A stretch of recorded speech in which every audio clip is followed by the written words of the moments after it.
ಮೈಸೂರಿನಲ್ಲಿ 50-50 ನಿವೇಶನ ಹಂಚಿಕೆ ಹಗರಣಕ್ಕೆ ಸಂಬಂಧಪಟ್ಟಂತೆ ದಿನಕ್ಕೊಂದೊಂದು ರೀತಿಯ ಟ್ವಿಸ್ಟ್ ಸಿಗ್ತಾನೆ ಇದೆ. ಇದೀಗ ಮೂಡಾ ಫೈಲ್ಗಳನ್ನು ಕದ್ದು ಬದಲಾಯಿಸುತ್ತಿದ್ದಾರೆ ಅಂತ ಶಾಸಕರೊಬ್ಬರು ಹೊಸದೊಂದು ಬಾಂಬ್ ಸಿಡಿಸಿದ್ದಾರೆ. ಆ ಕುರಿತ ಕಂಪ್ಲೀಟ್ ರಿಪೋರ್ಟ್ ಇಲ್ಲಿದೆ ನೋಡಿ.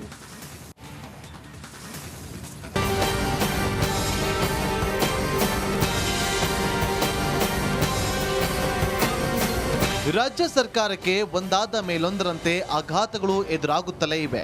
ಗ್ಯಾರಂಟಿಗೆ ಹಣ ಹೊಂದಿಸಲು ಹೆಣಗಾಡುತ್ತಿರುವ ರಾಜ್ಯ ಕಾಂಗ್ರೆಸ್ ಇದೀಗ ಮೂಡಾ ಹಗರಣದ ಸುಳಿಯಲ್ಲಿ ಸಿಲುಕಿದೆ. ಅದರಲ್ಲೂ ಸಿಎಂ ಸಿದ್ದರಾಮಯ್ಯ ಅವರಿಗೆ ಮೂಡಾ ಉರುಳು ಸುತ್ತಿಕೊಂಡಿದೆ. ಇದೀಗ ಮೂಡಾ ಕಡತಗಳನ್ನ ಕದ್ದು ಬೆಂಗಳೂರಿಗೆ ತೆಗೆದುಕೊಂಡು ಹೋಗಿದ್ದಾರೆ ಅಂತ ಶಾಸಕ ಶ್ರೀವತ್ಸ ಸ್ಫೋಟಕ ಹೇಳಿಕೆ ನೀಡಿದ್ದಾರೆ.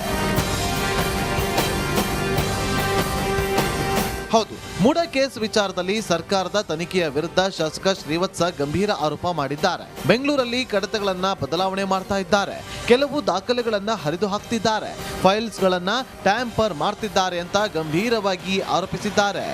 ಕಡತಗಳನ್ನ ತೆಗೆದುಕೊಂಡು ಹೋಗಿರುವಂಥದ್ದೇ, ಕಡತದಲ್ಲಿ ಇರುವಂಥ ಏನು ಫೈಲ್ಗಳ ಪೇಪರ್ಗಳು ಅದನ್ನು ಟ್ಯಾಂಪರ್ ಮಾಡೋಕ್ಕೆ ಅವಕಾಶ ಇದೆ, ಅದನ್ನು ಬದಲಾವಣೆ ಮಾಡೋದಕ್ಕೆ ಅವಕಾಶ ಇದೆ. ಮೈಸೂರಲ್ಲಿ ಇಡ್ಬೋದಾಗಿತ್ತು, ಚಾಮುಂಡಿ ಗೆಸ್ಟ್ ಹೌಸಲ್ಲಿ ಇಡ್ಬೋದಾಗಿತ್ತು, ಪೊಲೀಸ್ ಕಾವಲಲ್ಲಿ ಇಡ್ಬೋದಾಗಿತ್ತು, ಮೈಸೂರಿನ ಸಾರ್ವಜನಿಕರ ಕಡೆ ಕೊಡ್ಬೋದಾಗಿತ್ತು. ಬನ್ನಿ ನೀವೆಲ್ಲರೂ ಇದಕ್ಕೆ ಸಂಬಂಧಿಸಿದಂಗೆ ಮೈಸೂರನ್ನು ಸ್ವಚ್ಛ ಮಾಡೋಣ ಬನ್ನಿ ಅಂತ.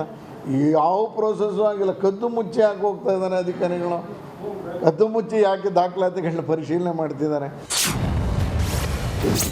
ಸರ್ಕಾರದ ವಿರುದ್ಧ ಶ್ರೀವತ್ಸ ಅವರು ಮಾಡಿರುವ ಗಂಭೀರ ಆರೋಪಗಳನ್ನ ನೋಡೋದಾದ್ರೆ, ಮೈಸೂರಿನಲ್ಲಿ ಕಡತಗಳನ್ನ ಇಟ್ಟು ತನಿಖೆ ಮಾಡಬಹುದಿತ್ತು, ಆದ್ರೆ ಅಧಿಕಾರಿಗಳು ಕದ್ದು ಮುಚ್ಚಿ ತನಿಖೆ ಮಾಡ್ತಾ ಇದ್ದಾರೆ.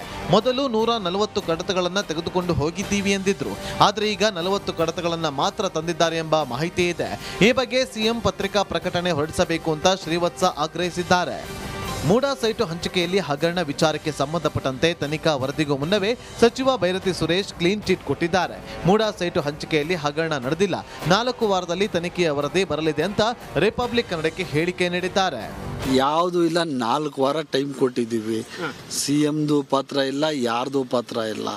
ಅವ್ರು ಕೊಟ್ಟಿರೋವಂಥ ಲ್ಯಾಂಡು ಮೂಡಾ ಎನ್ಕ್ರೋಚ್ಮೆಂಟ್ ಮಾಡಿರೋದು, ಅಕ್ವೈರ್ ಬೇರೆ, ಎನ್ಕ್ರೋಚ್ ಬೇರೆ.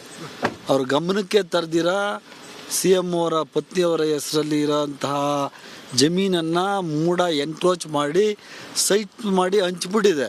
ಅದ್ರಲ್ಲಿ ಅವ್ರದ್ದೇನಿದೆ ತಪ್ಪು?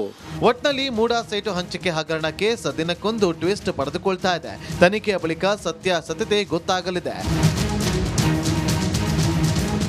Bureau report, Republic Kannada. ಮನೆ ಅಂದ ಮೇಲೆ ಇಂಥ ಜಾಗಕ್ಕೆ ಇಂಥದ್ದೇ ಶೋಕೇಸ್ ಪೀಸ್ಗಳನ್ನು ಇಡಬೇಕು ಅಂತ ಪ್ಲಾನ್ ಮಾಡೇ ಇರ್ತಾರೆ. ಹಾಗೆ ಕಿಚನ್ ವಿಚಾರಕ್ಕೆ ಬಂದರೆ ಕೆಲವರು ವೆರೈಟಿ ಐಟಮ್ಸ್ ಪರ್ಚೇಸ್ ಮಾಡ್ತಿರ್ತಾರೆ. ಅಂಥವರಿಗಾಗಿ ಇಲ್ಲಿದೆ ನೋಡಿ ಅವಕಾಶ.